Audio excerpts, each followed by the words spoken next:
você vai conseguir. O próprio advogado, já na primeira consulta, ele já recebe o possível cliente e diz, não, isso aí a gente ganha. Quer dizer, não há uma disposição, não, isso aí a gente vai conversar com a outra parte, não, isso aí a gente ganha, não, a gente vai tirar até a casa, a roupa do cara, entendeu? Essa é que é a mentalidade que a gente vê, né, nos advogados. Há uma sede de vingança e não tanto de justiça que permeia a sociedade. Até essa questão é que eu gostaria de puxar para a Naura, que é psicóloga, porque, na verdade... A visão do advogado também, gostaria de ouvir da Naura, porque é importante. E essa questão é o seguinte, você tem uma formação do advogado, no direito, que é uma formação muito específica, e eu diria até muito dura, ela é pouco humanista e muito legalista demais, né? E você tem uma formação, ou o que se pretende na mediação, na conciliação, na arbitragem, é outro tipo de postura, outro tipo de compreensão, uma visão até talvez holística do que seja o homem, a vida, os entendimentos entre as pessoas. Você não vê um conflito de origem nisso aí? Quer dizer, como é que você vai mediar uma coisa com uma pessoa que está a vida inteira acostumada a brigar, a ir para a justiça para ganhar o seu direito, até porque vive num país em que as coisas são muito desiguais, né? Como é que você vê isso, Laura? É verdade. É um grande desafio que nós temos pela frente, não é? À medida que, para ser mediador, o próprio projeto de lei fala que é necessário apenas que a pessoa seja capaz. Ainda, nós não entramos ainda na questão da formação do mediador. Então, hoje o que nós temos é que pode ser qualquer profissional, né, de qualquer graduação, dentre elas o próprio advogado. Então você tem razão, o advogado que é próprio da resolução judicial, ele é preparado para defender bem o seu cliente. E dentro do sistema judiciário, quando se ingressa com uma ação, o sistema judiciário existe para dizer, olha, quem tem razão. Dentro dessa lógica, que é a lógica adversarial, o advogado se empenha ao máximo para dizer que o cliente dele tem razão. Então é bastante coerente. O que a mediação traz, todos os métodos consensuais trazem, é exatamente um novo paradigma, onde todos têm razão.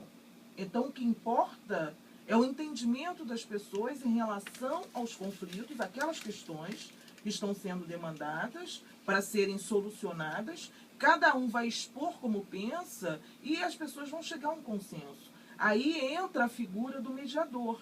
Então, quem tem a formação no direito, que é uma formação que dá todos os instrumentos para que o advogado, por exemplo, defenda bem o seu cliente em oposição ao outro, é necessário que todas essas pessoas agora, inclusive o advogado, possam se preparar para essa outra lógica, esse novo paradigma, que é o consenso. Então, em vez de estimular a oposição, as pessoas vão estimular esse consenso. A busca da solução. Então, é necessário que tanto o advogado, né, os profissionais formados em direito, quanto outros profissionais, até mesmo aquele formado em psicologia, em qualquer outra área, contabilidade, economia, possam se preparar para se tornarem mediadores. Agora, Naura, tem o seguinte, a gente tem a cultura de apelar à justiça, a cultura de você recorrer ao direito para prevalecer o seu direito, digamos assim, você imagina que seja. Você tem dentro disso aí embutido uma cultura muito arraigada que diz assim, olha, eu posso não ganhar, mas você vai perder. Entendeu? Quer dizer, então, quando você diz assim, o que todos saem ganhando... É a nossa cultura do ganha-perde. Pois é, não, e isso aí confronta essa cultura arraigada que você diz assim, não, eu sei que eu não vou ganhar, mas ela vai perder. Isso, então, em várias famílias é comuníssimo, você vê, né, guarda de criança, essas coisas, e a criança é quem sofre mais nessas histórias. Por isso que eu perguntei do aspecto psicológico, do ponto de vista do psicólogo, como é que se resolve isso? Pois é, essa é uma questão bastante delicada, porque eu trabalho na Justiça, eu sou psicólogo no Tribunal de Justiça, então durante muitos anos eu fiz exatamente avaliações psicológicas para subsidiar o juiz numa decisão, para que ele pudesse dar uma sentença em relação à questão da guarda das crianças ou da própria convivência dos pais com os seus filhos. E, num determinado momento, eu cheguei à conclusão de que era sofrimento demais para todas as pessoas, para os pais e para os filhos. Como você colocou, as pessoas, quando estão em conflito, elas têm muita raiva, e isso faz muito mal a elas, e faz mal aos filhos também.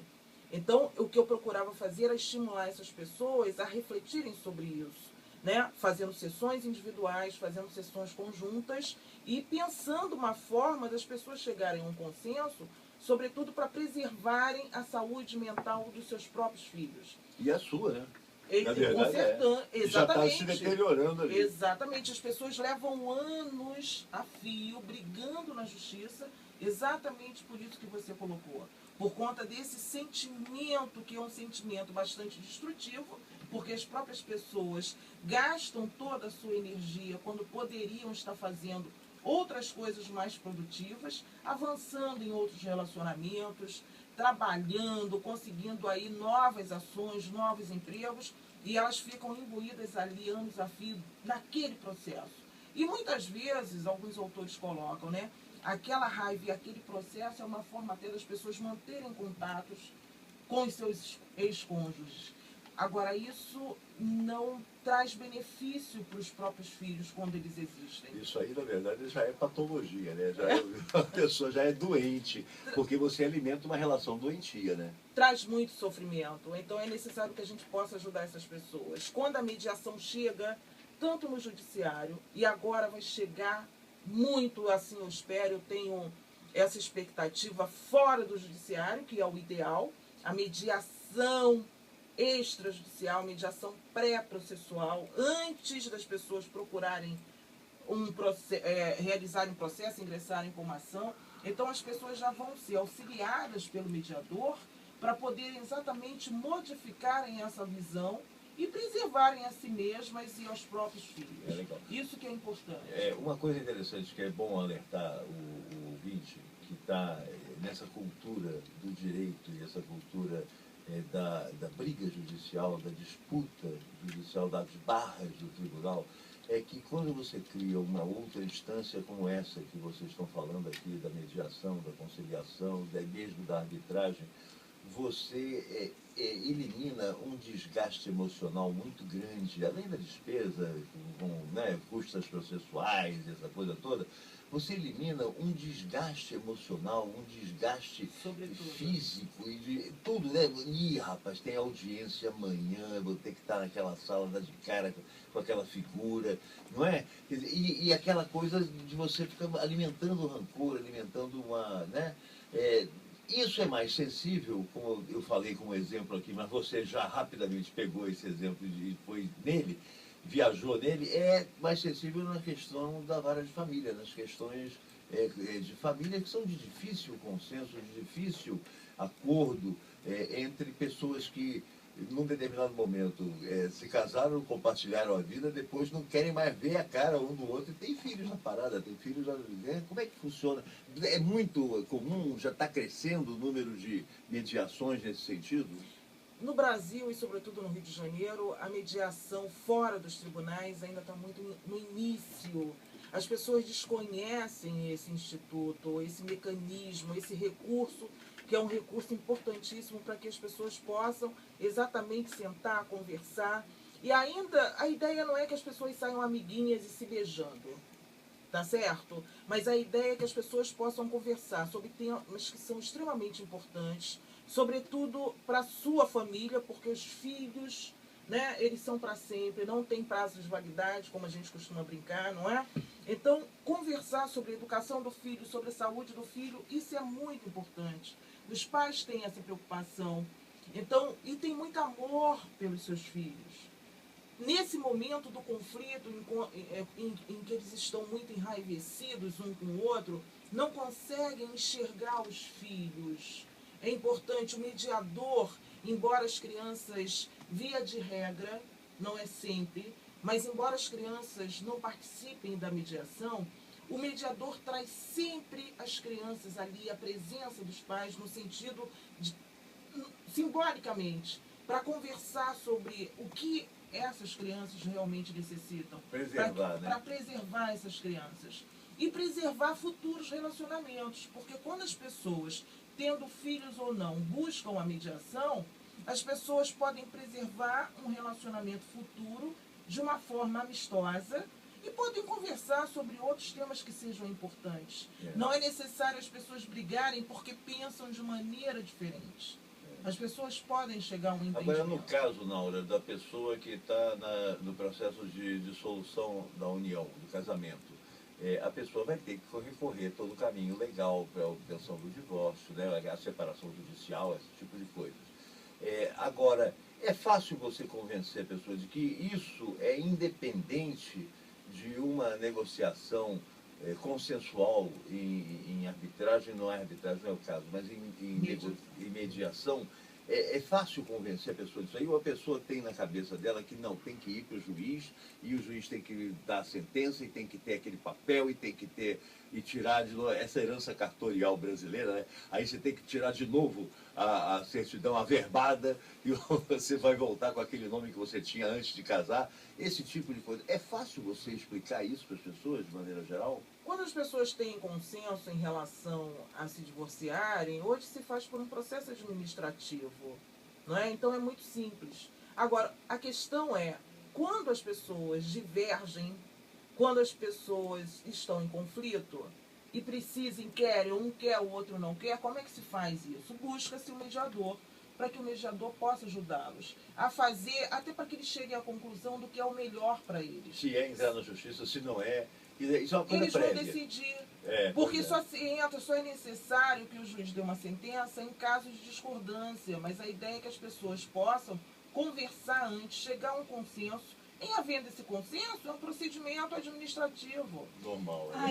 Aí eu ressalto, importante lembrar, eu ressalto a importância do advogado nesse momento. Quando você perguntou a Naura, é fácil convencer as pessoas de que elas podem recorrer e recorrer à mediação e chegar elas próprias à solução daquela questão?